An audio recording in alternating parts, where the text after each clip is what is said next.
Good. Very bright in here. Can we turn the lights down? I'm sleepy. Music guitar. Can you turn my voice up a little bit for me? Check, check, check. Thank you. I appreciate it. So I'm Jewel. And yeah, if they can turn the audience lights down, that would be great. Nice to see you all. Thanks for coming out. It's cold today. Why am I talking about the weather? I don't know. Let's see, is there paper around here? Hey, Jordan, is there paper around here? Sorry. I was at WGN this morning. That was nice. No? Did you see it? Yeah? Then I did a Steve, is it Steve Harvey? Yeah. Huh? Steve Harvey, right? Yeah. I get Paul Harvey and Steve Harvey. Looks like very different people, but let's see, what do I feel like? Let's do that. When all the world is a hopeless jumble and the raindrops tumble all around, heaven opens the magic rain. When all the clouds darken up the skyway, there's a rainbow highway to be found, leading from your window pane to a place behind the sun, just a step beyond the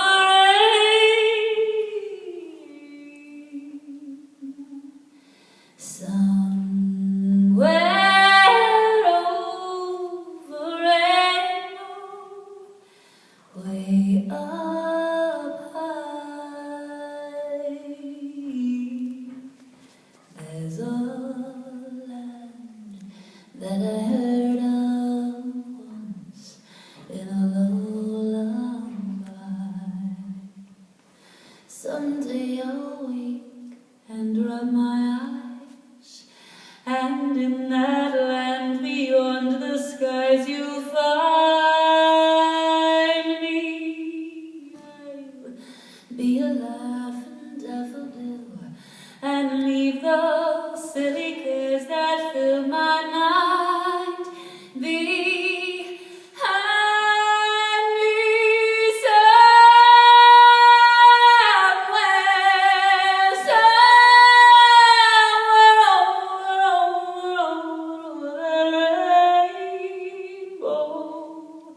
Bluebirds fly, if birds can fly over the rainbow, why, then why can't I? If happy little bluebirds fly beyond the rainbow, why, oh, I can't.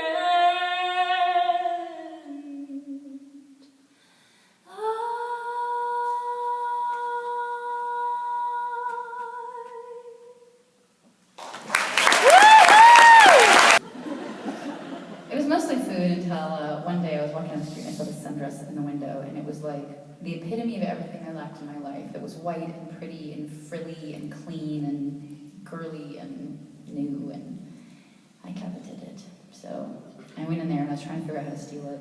I was in the dressing room. It was $39.99. I saw that price tag in my hand.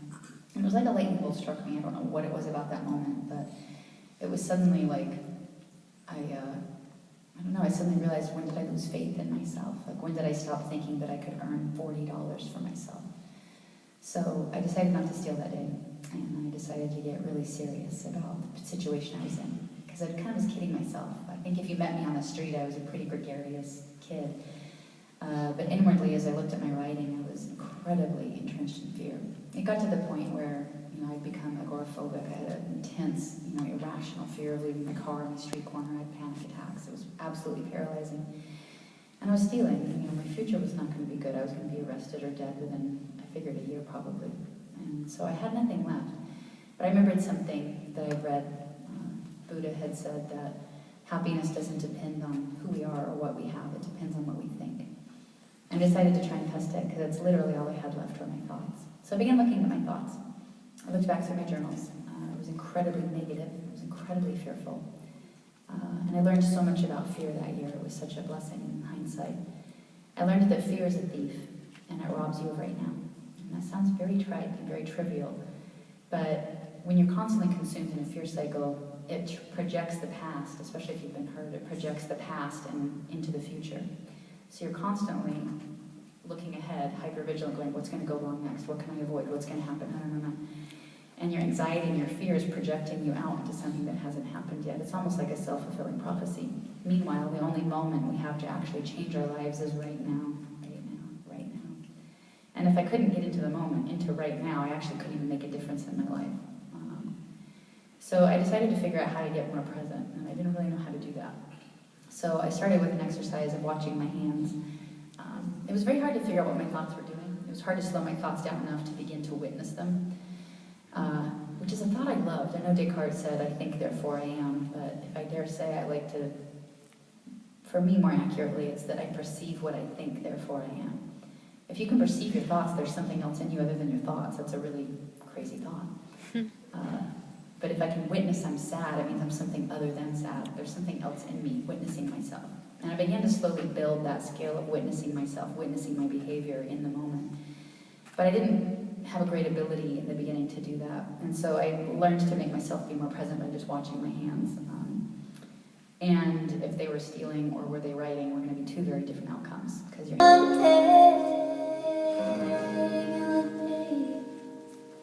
all okay. Not to worry, 'cause worry is wasteful and useless in times like these. I won't be made idle with despair. Gather myself around my face, for light does the darkness minister. My hands are small, I know. They're not yours, they are my own. They're not yours, they are my own. We are never alone. Holiday, story of golden shoes. Did not steal your laughter.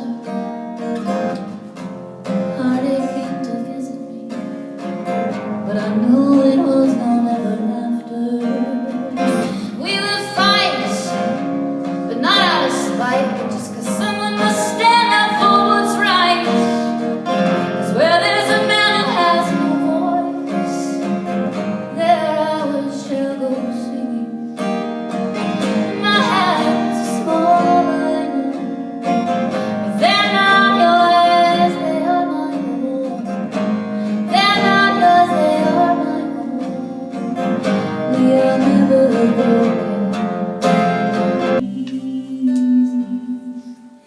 When you're dreaming of being someone else, and grace you see is fleeting. When you're bleeding your inner self, have mercy